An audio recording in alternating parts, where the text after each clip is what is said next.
Semua sudah dapat klaim firman Tuhan ini, sebab di sini Tuhan Yesus mengajar kita untuk berdoa.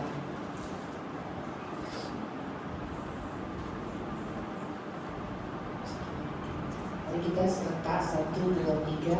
Bapa kami yang di surga, dikuduskanlah namamu, datanglah kerajaanmu, jadilah kehendak-mu di bumi seperti di surga. Berikanlah kami pada hari ini makanan kami yang secukupnya, dan ampunilah kami akan kesalahan kami, seperti kami juga mengampuni orang yang bersalah kepada kami. Dan janganlah membawa kami ke dalam pencobaan, tetapi lepaskanlah kami daripada yang jahat, karena Engkaulah yang mempunyai kerajaan dan kuasa dan kemuliaan sampai selama-lamanya. Amin.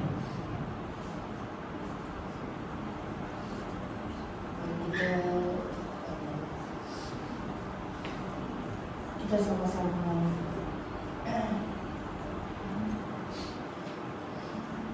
mengangkat roti ini adalah lambang tubuh Yesus. Kita mengangkat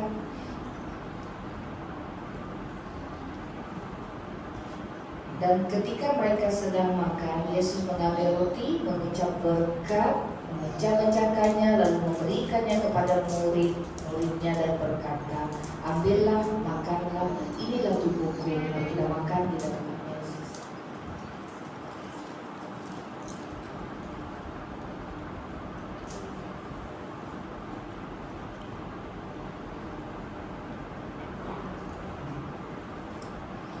Kita angkat. Anggur ini adalah lambang tubuh, lambang darah Yesus. Sesudah itu ia mengambil cawan, mengucap syukur, lalu memberikannya kepada mereka dan berkata, minumlah kamu semua dari cawan ini, sebab inilah darahku, darah perjanjian yang ditumpahkan bagi banyak orang untuk pengampunan dosa. Mari kita minum di dalam nama Yesus.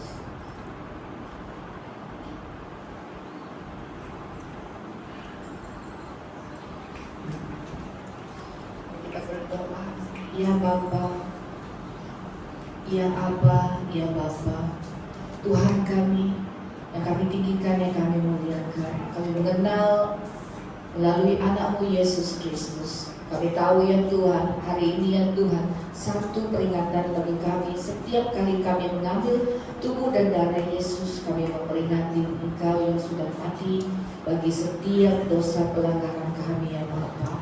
Tuhan, biar tidak seperti yang kami klaim setiap minggu, setiap hari ya Bapa. Kami percaya ya Tuhan, darah dan tubuhmu yang kami sudah ambil ini Tuhan tetap menyatu dengan kami dari hari ini sampai selama-lamanya ya Bapa.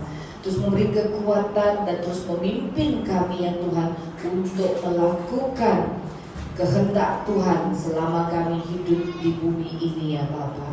Terus kuatkan kami ya Tuhan, dan juga Tuhan teruslah Engkau memakai setiap kami ya Bapa sesuai dengan rencana-Mu ya Tuhan, sesuai dengan panggilan yang sudah Kau berikan kepada setiap kami ya Bapa.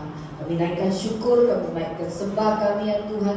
Terima kasih Tuhan Yesus, dan setiap tubuh dan darah-Mu mengalir di dalam setiap kami ini yang kami sudah makan ini ya Tuhan, dan memberikan kesembuhan tubuh, jiwa dan roh kami ya Tuhan. Semuanya sembuh di dalam nama Tuhan Yesus, dan kami sudah menjadi baru karena kami sudah menyatu dengan Kristus mulai dari hari ini sampai selama-lamanya. Dan terima kasih Tuhan Yesus. Haleluya. Amin. Oke, shalom. Puji Tuhan, karena Tuhan itu sangat baik di dalam hidup kita. Tuhan itu tidak pernah menggagalkan apa yang Dia sudah tulis di dalam hidup kita. Karena Tuhan itu adalah Tuhan yang memelihara dan menjaga kita. Oke. Kita setiap hari klaim Tuhan itu baik dalam hidup kita. Tetapi kita sendiri tidak tahu bagaimana kebaikan Tuhan itu betul-betul ada di dalam hidup kita.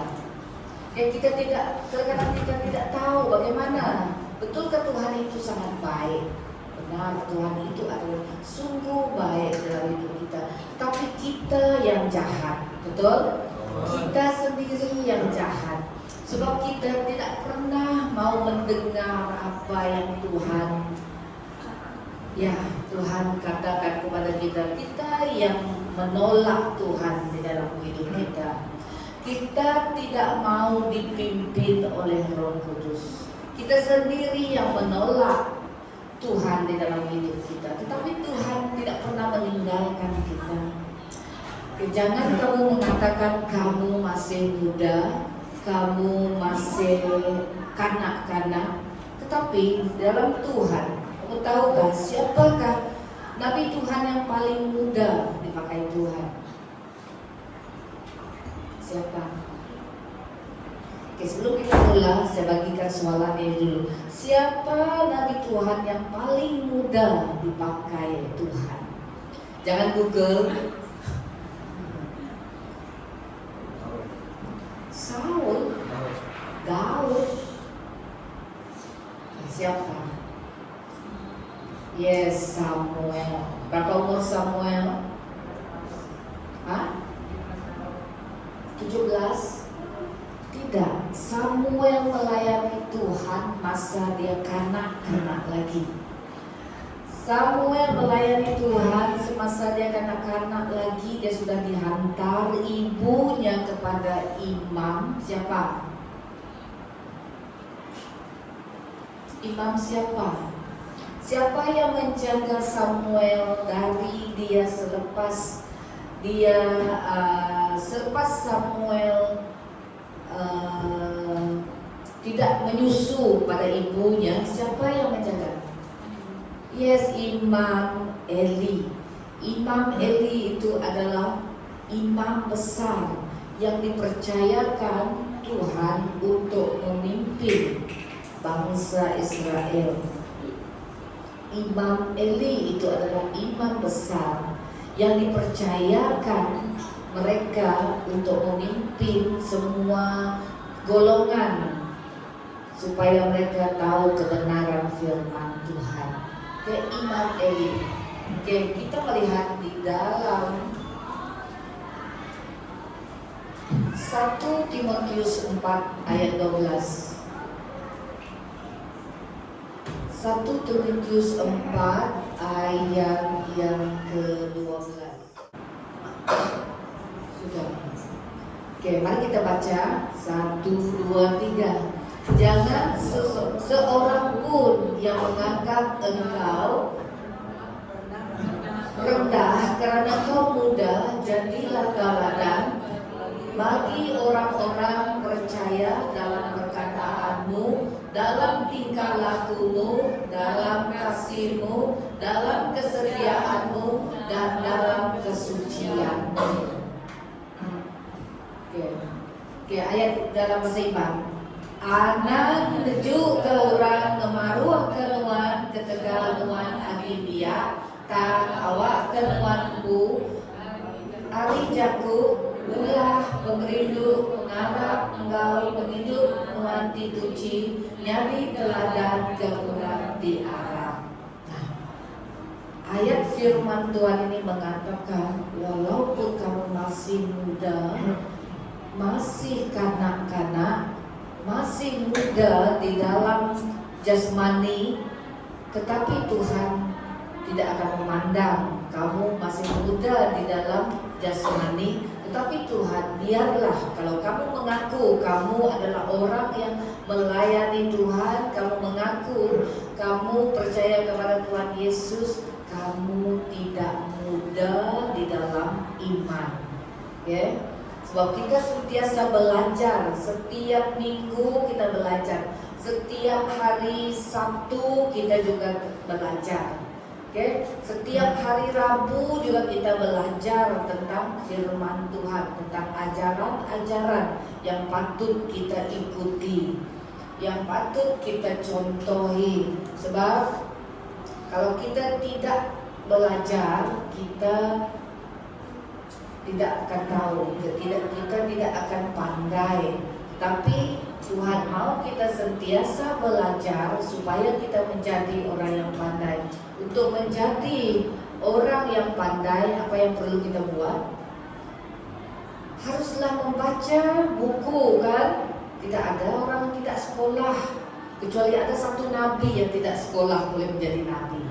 Tetapi kalau kita sebagai orang di dunia yang nyata ini, kamu harus belajar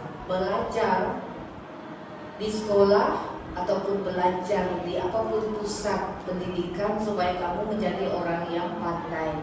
Semakin kamu belajar, semakinlah itulah kamu diberi kepandaian.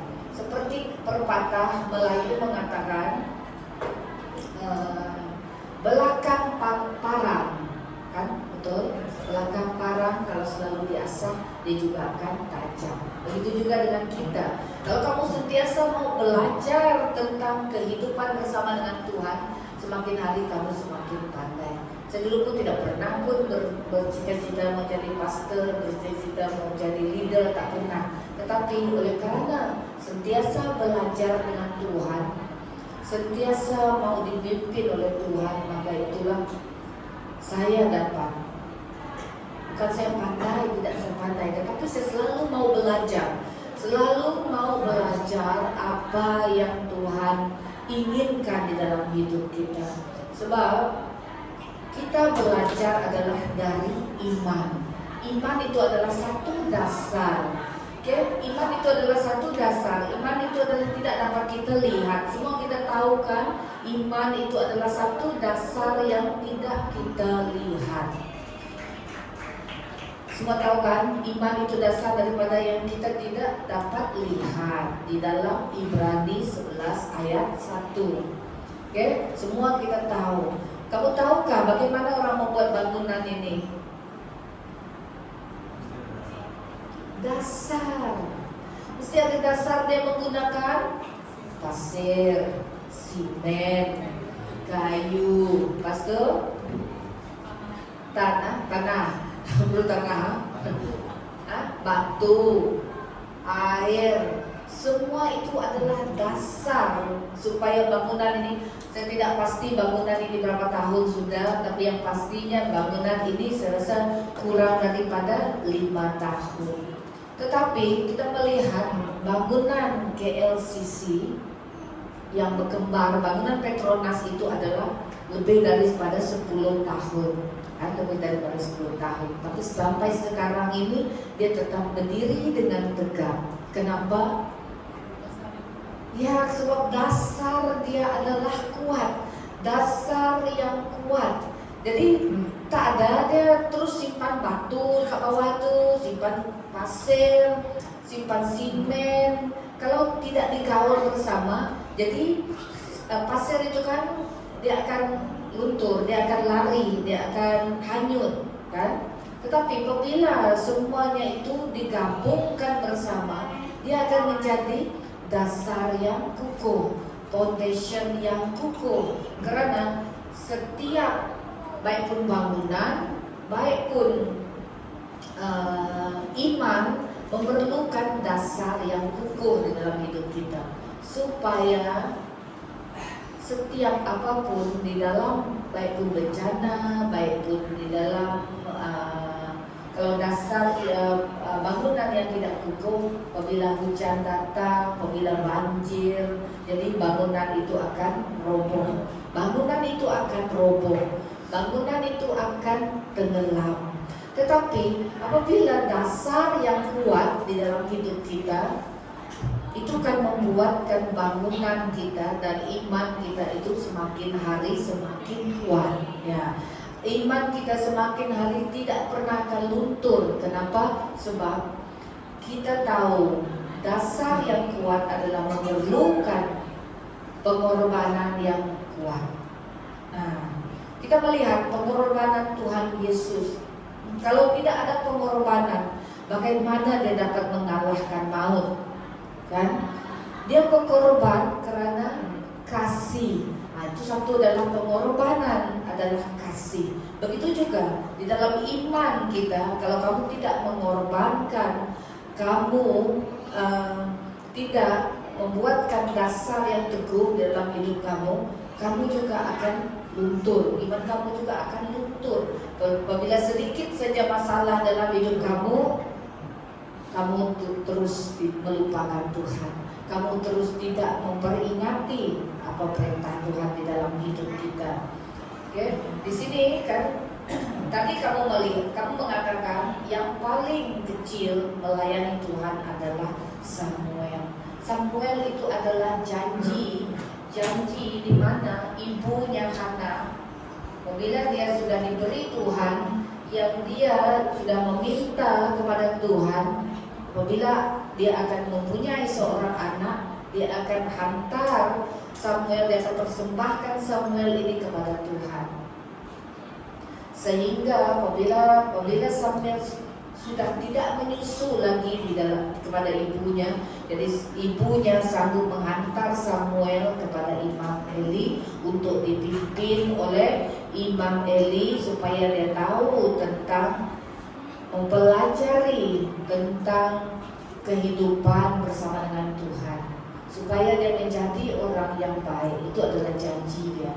Jadi kita di sini bagaimana kita mempersiapkan diri menjaga image di dalam hidup kita. Bagaimana kita menjaga image di dalam hidup kita? Sebab kita ini adalah image-nya Tuhan.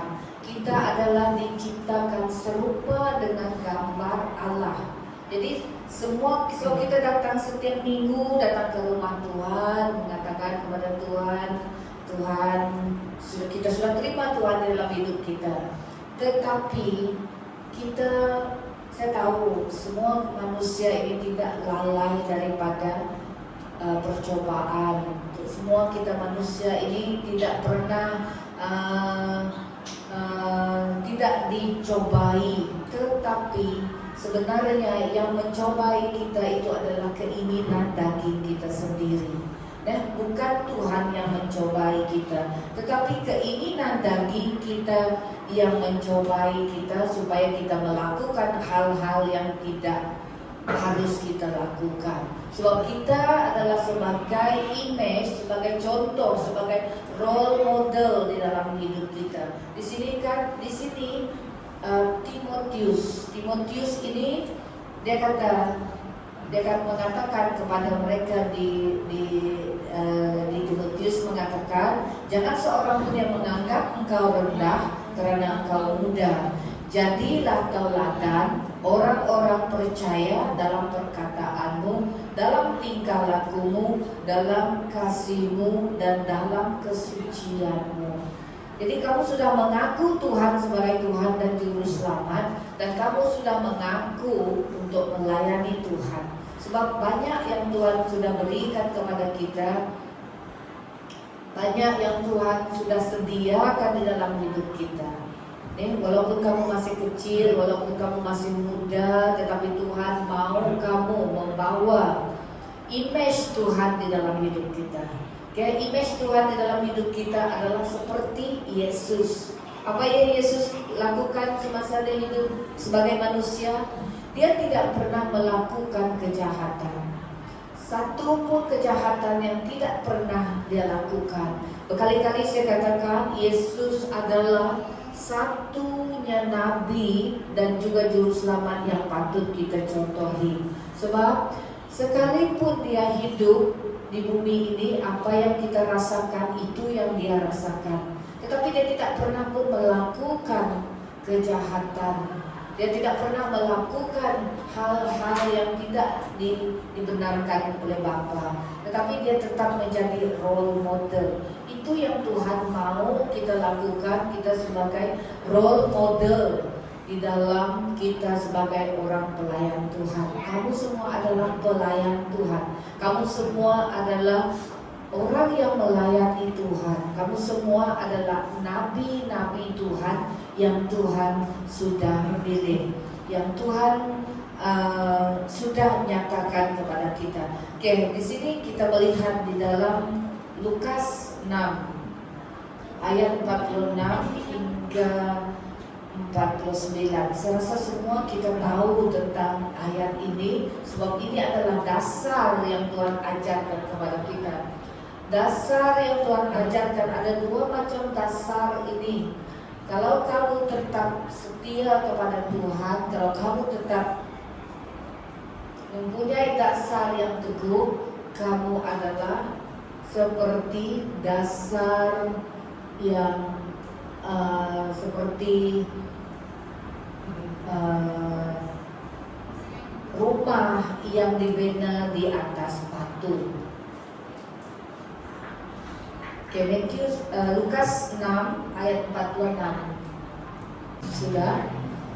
Dua macam dasar yang harus kita tahu. Yang pertama, mari kita sama-sama membaca. 1, 2, 3.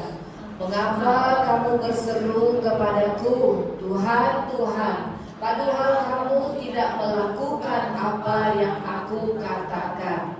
Setiap orang yang datang kepadaku dan mendengarkan perkataanku serta melakukannya, aku akan menyatakan kepadamu dengan siapa ia dapat disamakan.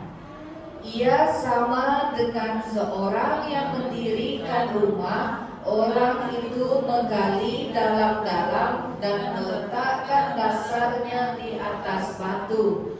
Ketika datang air bah dan banjir melanda rumah itu tidak dapat digoyahkan karena rumah itu kokoh dibangun.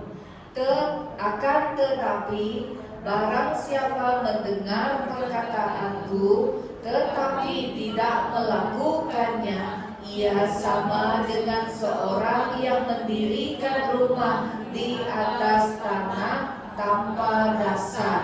Ketika banjir melandanya, rumah itu segera roboh dan hebatlah kerusakannya.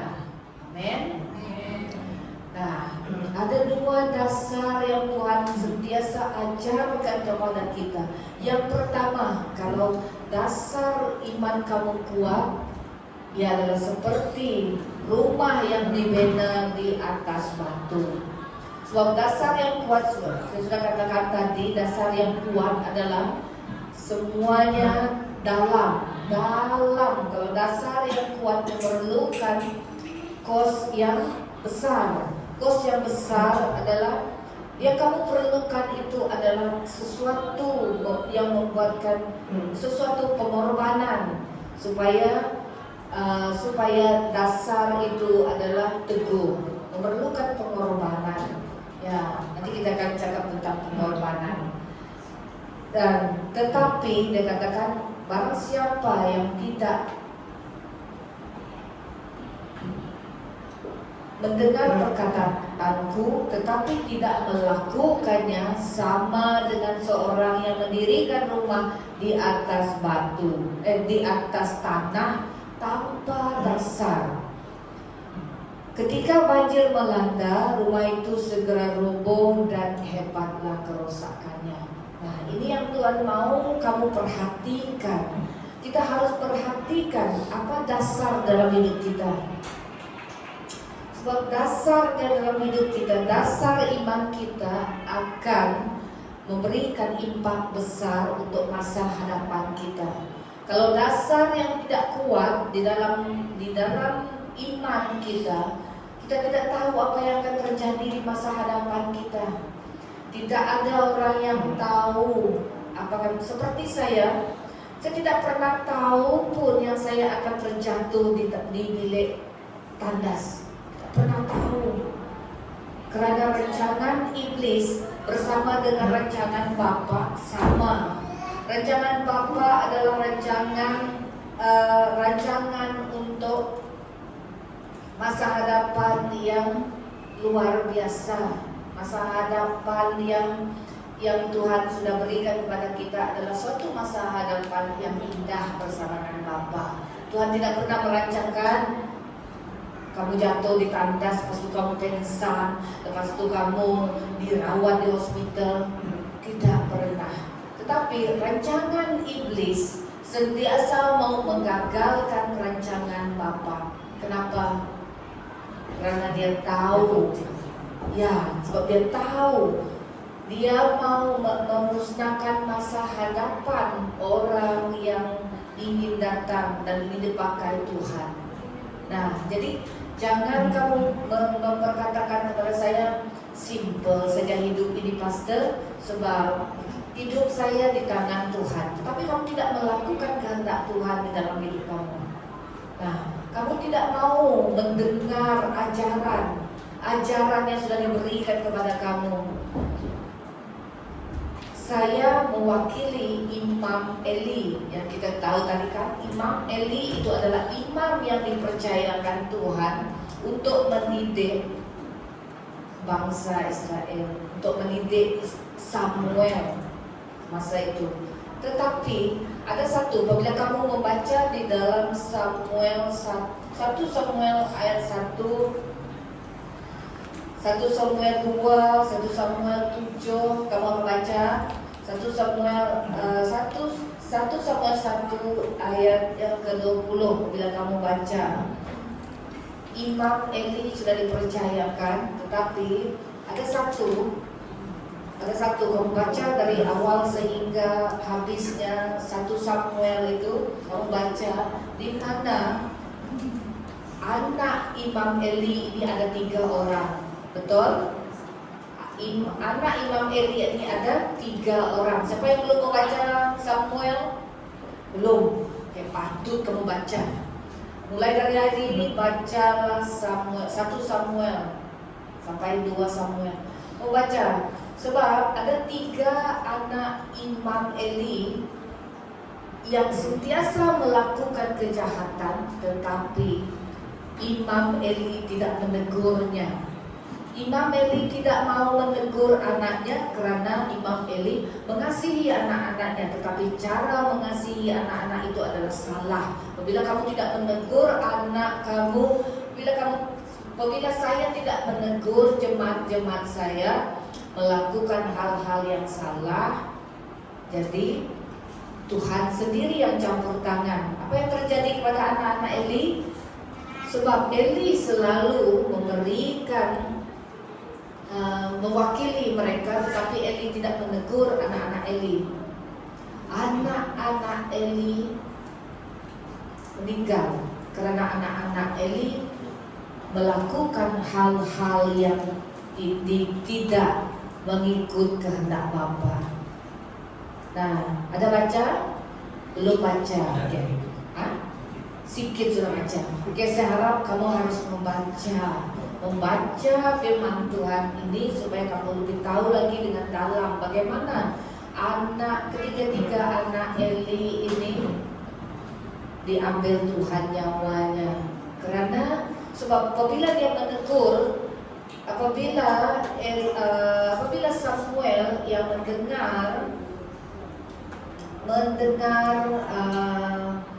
Samuel mendengar nama dia dipanggil 3 kali kan.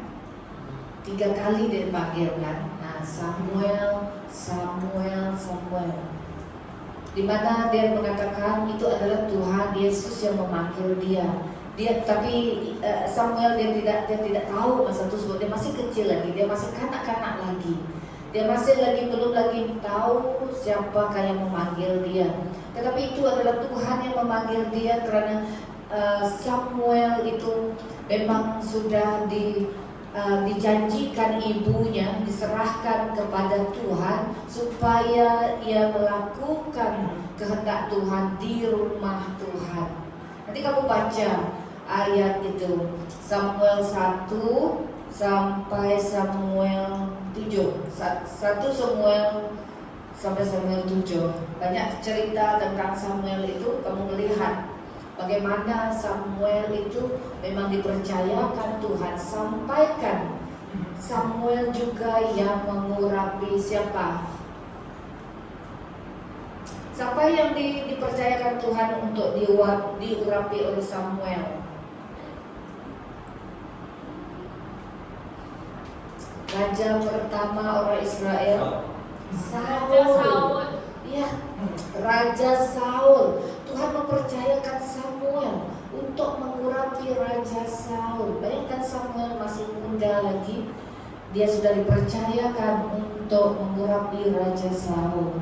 Nah, di mana Tuhan sungguh-sungguh percaya, walaupun dia masih muda, walaupun dia masih lagi kanak-kanak, apabila dia sudah mendengar suara Tuhan itu adalah masih kanak-kanak lagi. Dia tidak tahu menilai apakah itu suara Tuhan. Dia ingat itu adalah suara Imam Eli. Nah, tetapi itu adalah suara Tuhan yang mengatakan kepadanya, apabila Tuhan memanggil dia, karena Tuhan mau dia melakukan kehendak Bapa di surga. Nah, di sini supaya kita boleh belajar dari Samuel. Kita boleh belajar dari Samuel ini supaya kita tidak semestinya kamu masih muda, saya masih mau pesta pora, saya masih mau bersama dengan kawan-kawan, saya mau masih lagi melakukan hal-hal duniawi. Jangan, sebab di sini apabila kamu sudah melayani Tuhan, layanilah Tuhan sampai selama-lamanya, supaya keturunanmu menjadi keturunan yang diberkati Tuhan. Nah, nanti baru kamu akan melihat, nanti kamu bila kamu sudah dewasa, nanti baru kamu ingat, oh ada pastor beritahu begini, oh sungguh indahnya melayani Tuhan. Kamu sekarang tengok di YouTube, siapakah pemuda yang paling muda dipakai Tuhan? Elia Meron. Ya, Elia Meron. Elia Meron itu baru umur 21. Ya, sekarang 21 umur Elia Meron. Ya, mulai dia dipakai Tuhan adalah umur dia 17 tahun. Tengok sekarang dia sama juga seperti kamu, sama juga seperti saya. Sama saja kita mengalami hal-hal yang sama. Kita juga daripada kecil sampai dewasa, pertumbuhan kita adalah sama, kecuali pertumbuhan rohani kita saja yang tidak sama. Okay? Umur 1 tahun kita mesti sudah pandai berjalan, melangkah. Umur 2 tahun kamu mesti sudah pandai bercakap, "Mami, saya mau susu." Umur 2 tahun. Kalau kamu tidak pandai umur 2 tahun, "Mami, saya mau susu," kamu declare sebagai speech delay. Nah, perkembangan kita sama. Dari kamu lahir, umur baby 1 bulan, kamu sudah kuat menggenggam. Kalau kamu tidak kuat menggenggam, itu maksudnya otot kamu lemah, ya. Kamu tergolong di dalam baby yang tidak normal, baby yang dikatakan cacat. Tapi perkembangan kita tetap sama. Oke, dari lahir sehingga kita dewasa, perkembangan kamu tetap sama. Ya, nanti kalau dalam umur 1 tahun 6 bulan, apa yang kamu harus? "Mami nak susu." Mami nak susu. Dia masih lagi baby talk, tetapi tetap itulah perkembangan sebagai perkembangan dari lahir sehingga kamu dewasa. Jadi kamu tetap, saya minta semua kita melalui perkembangan yang sama, supaya kita apabila kita sudah dewasa, tidak kira kamu belum dewasa secara jasmani, tetapi saya harap kamu sudah dewasa di dalam rohani. Nah, supaya kamu tahu orang yang muda juga dipakai Tuhan, bukan orang yang tua. Nah, tak semestinya orang tua hanya boleh jadi pastor, hanya boleh jadi gembala, tetapi orang muda juga boleh dipakai Tuhan. Nah, ya, semua kita adalah sama. Jadi Tuhan tahu kebolehan kamu semua. Jangan kamu mengatakan, sebab saya sudah melakukan ini, sebab saya sudah berdosa kepada Tuhan. Jadi Tuhan tidak melihat masa lalu kita, tapi Tuhan mau kamu dipakai Tuhan, masa depan kamu bersama dengan Tuhan. Oke, mulai dari hari ini kamu haruslah membawa image Tuhan di dalam hidup kita.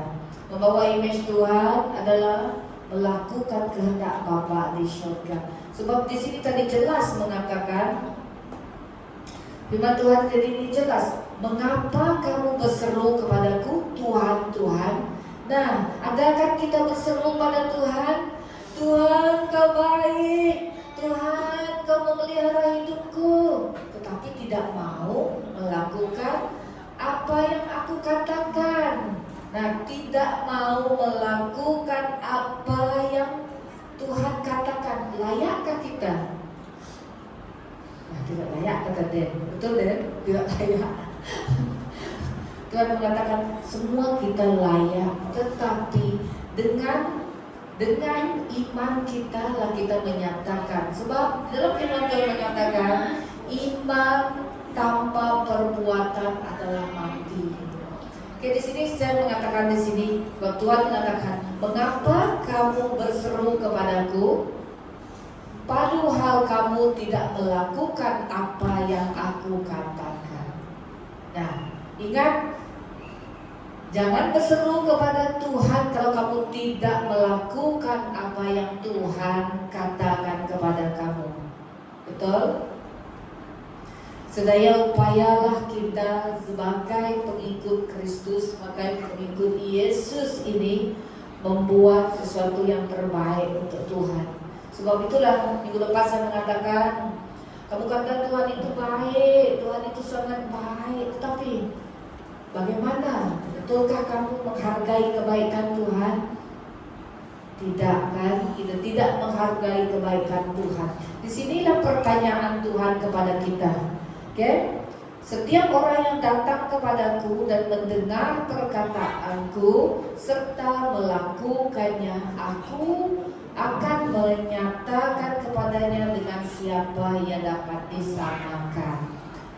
Kamu adalah seperti orang yang mempunyai dasar yang kuat, yaitu membina rumah di atas batu.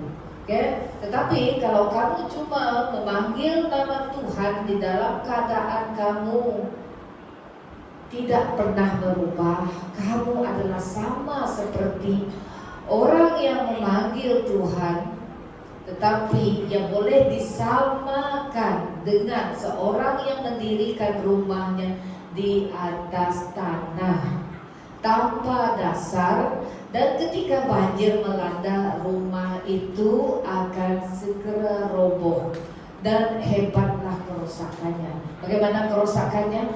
Adalah teruk. Kerusakan yang hebat itu adalah, satu adalah memalukan kita. Kedua adalah kerusakan yang hebat adalah membinasakan tubuh badan kita. Saya tidak mau kamu sama dengan anak kepada Imam Eli. Tapi Tuhan mau menegur kita supaya kita betul-betul mau dipakai Tuhan dan betul-betul membawa nama Tuhan, membawa image Tuhan di dalam hidup kita. Yang pertama adalah kalau kita roboh seperti rumah yang di atas tanah tadi, tanpa dasar yang kuat, tanpa sesuatu iman yang kuat dalam hidup kita juga memalukan diri kita sendiri. Jangan menconteng arang di muka sendiri. Ini adalah peribahasa Melayu. Jangan menconteng arang di muka kita sendiri. Kita sebagai anak Tuhan, kita sebagai orang yang mengenal Tuhan, sebagai pelayan Tuhan, kamulah haruslah membawa nama Tuhan, membawa image Tuhan di dalam hidup kita. Sebab sangat penting, kita diciptakan adalah serupa segambar dengan Allah, serupa dan segambar dengan Allah. Jangan membuatkan kamu tidak dihargai karena kamu gagal dalam hidup. Tapi orang percaya Orang yang percaya, orang yang beriman, bagaimanapun kamu gagal dalam hidup, kamu tetap bangkit. Kamu tetap bangkit bersama dengan Tuhan. Saya percaya apa yang saya sampaikan hari ini biarlah membuatkan iman, dasar, foundation kamu lebih kuat lagi di dalam Tuhan. Oke, bagaimana caranya kita membentuk iman kita kepada Tuhan? Oke, yang pertama adalah membaca firman Tuhan. Karena ini adalah biasa-biasa. Yohanes 1 ayat 1 itu adalah firman Tuhan, itu adalah Allah sendiri. Oke. Yang kedua adalah merenungkan firman Tuhan. Renungkan firman Tuhan itu siang dan malam. Oke, kalau kamu merenungkan firman Tuhan itu siang dan malam, adalah di dalam Yesaya 1 ayat 8. Semua kita tahu, barulah kamu akan berhasil dan beruntung. Nah, di sini Tuhan sendiri yang mengatakan, ini bukan ayat daripada saya, tetapi ini adalah firman Tuhan. Yang pertama adalah bacalah firman Tuhan, sebab firman Tuhan itu adalah Allah sendiri. Yohanes 1 ayat 1. Kedua, renungkanlah firman Tuhan itu siang dan malam. Yesaya 1 ayat 8. Bagaimana kamu merenungkan dia siang dan malam supaya hidup kamu beruntung dan berhasil. Oke, yang ketiga, sebab kamu harus makan. Kita semua harus makan. Siapa yang tidak perlu makan untuk hidup? Tidak ada yang tidak makan untuk hidup. Tetapi kalau kita tubuh jasmani kita perlu makan, rohani juga perlu makan. Matius 4 ayat 4. Karena kita tidak boleh hidup dengan roti ataupun nasi, tetapi kita hidup oleh firman yang keluar daripada mulut Allah.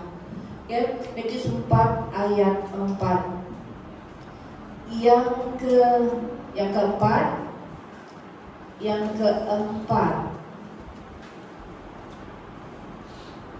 jangan meninggalkan ibadah. Jangan sekali-kali kamu meninggalkan ibadah bersama saudara seiman. Ayat firman Tuhan di dalam Ibrani 10 ayat 25. Kita tahu semua ada dasar. Tahu?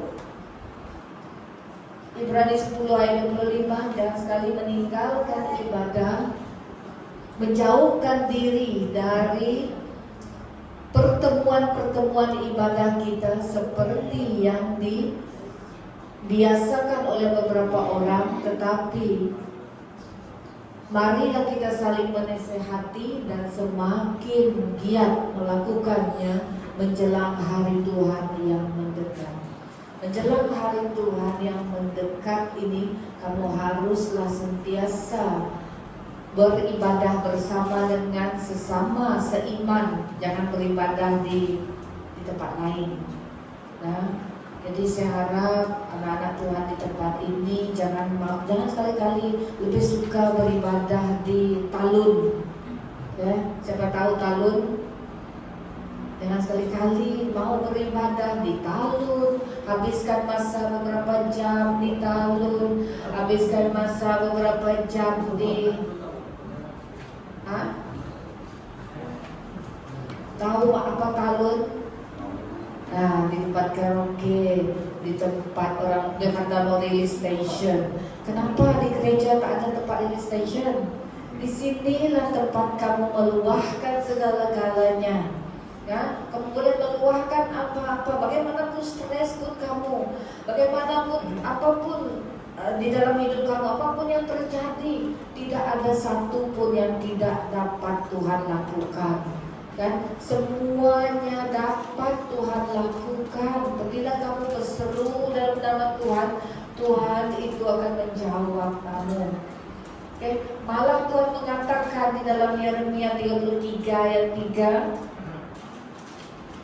Tuhan mengatakan apabila kamu berseru dalam nama Tuhan, Tuhan akan memberikan kepada kamu sesuatu yang tidak pernah kamu pikirkan selama ini. Nah, apabila kamu berseru dalam nama Tuhan Yesus, Tuhan menyediakan semuanya bagi kamu. Sebab kalau kamu berseru kepada nama Tuhan, kalau Tuhan tidak mendengar, maksudnya kamu bukan sungguh-sungguh berseru kepada Tuhan.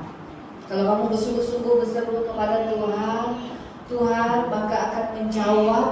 Di sini kan Tuhan berkata, berserulah kepadaku, maka aku akan menjawab engkau dan akan memberitahukan kepadamu hal-hal yang besar dan yang tidak terpahami, yakni hal-hal yang tidak kau ketahui.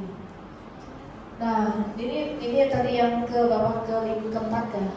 Kelima, kalau berseru dalam nama Tuhan Yesus, ini adalah Tuhan akan menjawab engkau dan akan memberitahu kepadamu hal-hal yang besar.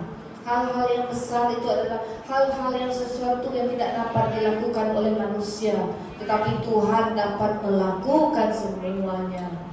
Oke, yang keenam, siapa? Roh Kudus itu adalah penolong. Apabila kamu berseru kepada Roh Tuhan yang kudus, Roh Kudus Tuhan itu adalah Roh penolong. Ya, Tuhan itu adalah penolong kita. Roh Kudus itu adalah Roh yang Tuhan sudah janjikan kepada kita. Sebab Tuhan itu adalah menolong kita. Dia yang akan menolong kita dan dialah yang memberikan jawaban, yang memberitahu kepada kamu hal-hal yang kamu minta. Jangan sekali-kali tidak bersama dengan Roh Kudus, karena Roh Kudus itu yang Tuhan sudah janjikan kepada kita. Sebab Tuhan sendiri yang telah menjanjikan supaya Roh Kudus ini bekerja. Sebab di sini kan firman Tuhan mengatakan, Yesus menjanjikan penghibur. Roh Kudus Tuhan ada di dalam Yohanes 14 ayat yang ke-15 dan ayat yang ke-16 dan ke-17. Oke. Jika kamu mengasihi aku, kamu akan menuruti segala perintahku. Aku akan minta kepada Bapa, Ia akan memberikan kepadamu seorang penolong yang lain, supaya ia menyertai kamu selama-lamanya, yaitu Roh kebenaran. Dunia tidak dapat menerima dia, sebab dunia tidak melihat dia, dan dia tidak mengenal dia. Tetapi kamu mengenal dia, sebab ia menyertai kamu dan akan diam di dalam kamu. Nah, Roh Kudus ini adalah penghibur, penolong. Kalau kamu menjauhkan diri daripada Roh Kudus, Roh Kudus tidak mau tinggal di dalam kita. Kalau kamu melakukan hal-hal yang menyakiti Roh Kudus, yaitu apa?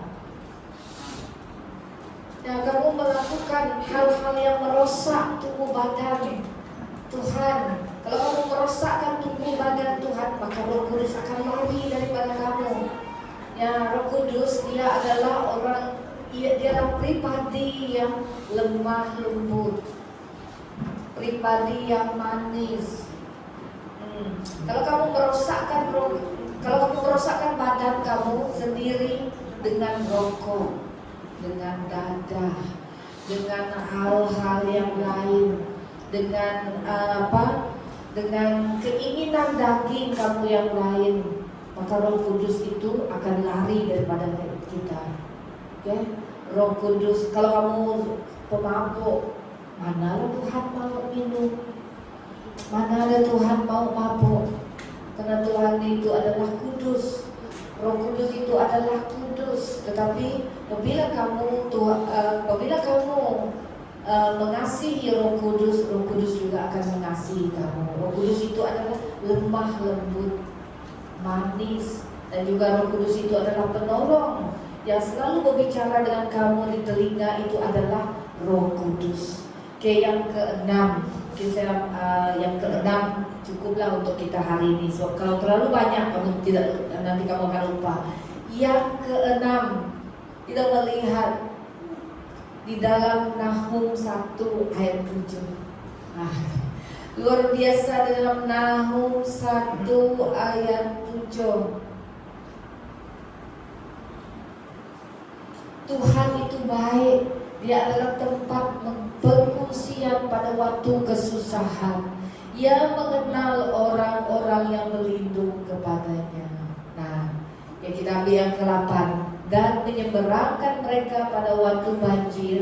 Ia menghabisi masa sama sekali orang-orang yang bangkit melawan dia, dan musuhnya dihalaunya ke dalam gelap. Nah, di dalam Nahum 1 ayat 7 itu adalah janji Tuhan kepada orang yang mengenal, sebab Tuhan itu baik. Dia mengenal orang-orang yang berlindung kepadanya. Sebab kita, apabila kamu berseru kepada Tuhan, tidak payah panjang doa kamu. Tuhan tolong saya, Tuhan jaga saya. Saya bersyukur Tuhan, terima kasih. Setiap pagi kamu mengatakan kepada Tuhan, saya bersyukur Tuhan kau sudah menjaga saya dari malam tadi hingga ke pagi ini. Itu saja Tuhan mau dengar. Tak payah kamu doa sampai 1 jam. Pukul 5 pagi kalau kamu langsung tak ada masa. Kalau kamu tidak bekerja, boleh kamu melayani Tuhan, saat teduh bersama dengan Tuhan dari pukul 5 pagi hingga pukul 6, tidak ada masalah. Tetapi kalau kamu sebagai orang yang bekerja, mungkin kamu tidak mencukupi masa seperti saya. Tetapi jangan sekali-kali meninggalkan doa kamu kepada Tuhan. Bangun pagi, berdoa, bersyukur kepada Tuhan, karena hari ini Tuhan membawa kami melihat hari yang baik, membawa kami kepada destinasi yang baru, kepada destiny Tuhan. Cuma berdoa seperti itu saja sudah cukup. Sebab Tuhan sudah senang apabila kamu mengucap syukur kepada Tuhan. Tak perlu kamu setiap pagi-pagi kamu bernyanyi. Boleh, tidak salah itu. Jangan kata Pastor Ellen kata tidak, jangan bernyanyi pagi-pagi untuk Tuhan. Salah, tidak. Saya tidak ajar seperti itu. Saya ajar kalau kamu cukup masa, boleh kamu saat teduh dengan Tuhan berapa jam pagi itu. Kalau kamu tidak mau tidur, pakailah masa kamu tidak mau tidur itu menyembah Tuhan, saat teduh bersama dengan Tuhan. Tetapi kalau kamu sebagai seorang yang bekerja, yang mengejar masa, tetapi Tuhan tidak minta kamu berapa jam. Nanti Tuhan, kamu dengar Tuhan katakan, Helen, kamu harus berdoa setiap pagi setengah jam. Kita sendiri dapat. Kalau Tuhan mengatakan seperti itu, Tuhan, saya tidak memerlukan cukup masa. Tuhan bukan Tuhan yang jahat, tapi Tuhan itu baik. Nah, Tuhan itu dapat mengimbangi apa yang kamu perlukan, apa yang kamu lalui. Tuhan tahu. Nah, Tuhan tahu. Jadi seharusnya bagikanlah masa kamu kepada Tuhan setiap pagi. Dahulukan Tuhan. Kalau kamu mendahulukan Tuhan, Tuhan juga akan mendahulukan kamu. Tapi Tuhan tetap menjaga, melindungi. Tuhan itu Tuhan yang baik. Itu baru kita dapat klaim Tuhan itu Tuhan yang baik. Walaupun saya jatuh karena iblis, tapi bukan karena itu saya terus mati, karena itu saya terus lemah, tidak. Tapi saya terus bangkitlah. Saya terus bangkit bersama dengan Tuhan. Saya terus melakukan kehendak Tuhan. Saya terus menyahut panggilan saya sebagai Imam Eli kamu. Saya terus menyambut panggilan saya sebagai seorang yang memimpin, membawa kamu kepada air yang tenang dan rumput yang hijau, supaya kita sama-sama dipakai Tuhan, supaya kita sama-sama membawa nama Tuhan, bukan saja sekarang ini di Bila kamu senang, baru bawa nama Tuhan. Bila susah, semua tak mau datang. Tidak, tapi kita semua sama-sama berlomba-lomba. Kita sama berlomba-lomba untuk menuju kepada panggilan kita. Saya memimpin, kamu orang pun suatu masa nanti akan menjadi pemimpin juga. Ya, satu masa nanti kamu juga akan dipakai Tuhan dengan luar biasa dan hebat. Sebab semua kita yang sanggup untuk dipakai Tuhan, dan Tuhan juga sanggup memberikan yang terbaik untuk kamu semua. Oke? Itulah kamu harus ingat, ada 6 cara untuk kamu sentiasa tidak jauh dari Tuhan. 6 cara, kamu ingat tadi kan? Ya, ingat semua. Jangan lupa ada 6 cara untuk kamu mendekatkan diri. Walaupun kamu masih muda, walaupun kamu adalah orang yang tidak patut, mungkin kamu katakan saya tidak patut sebab saya masih muda, sebab saya masih lagi kanak-kanak di dalam iman. Tetapi Tuhan tidak memandang semua itu. Tuhan mau kita sama-sama berlomba, sama-sama menuju panggilan Tuhan di dalam hidup kita. Oke, jangan sekali-kali mengatakan kamu tidak layak, tetapi kita semua adalah layak. Sebab Tuhan itu adalah baik, Dia adalah tempat pengungsian pada waktu kesusahan. Jadi jangan risau kalau kamu susah sekalipun, kalau kamu kena timpa bencana sekalipun, kalau tidak ada jalan pun, tetapi Tuhan ada jalan. Dalam sekalipun kamu mengatakan tidak ada orang yang sanggup menolong saya, pastor, hanya dengan air dan ini saja baru saya tenang. Tuhan lagi berkuasa menenangkan kamu lebih dari segala-galanya. Ya, karena Tuhan kita adalah Tuhan yang hebat dan Tuhan yang luar biasa. Oke, itu saja yang dimusikan. Tuhan Yesus memberkati. Tangan untuk Tuhan.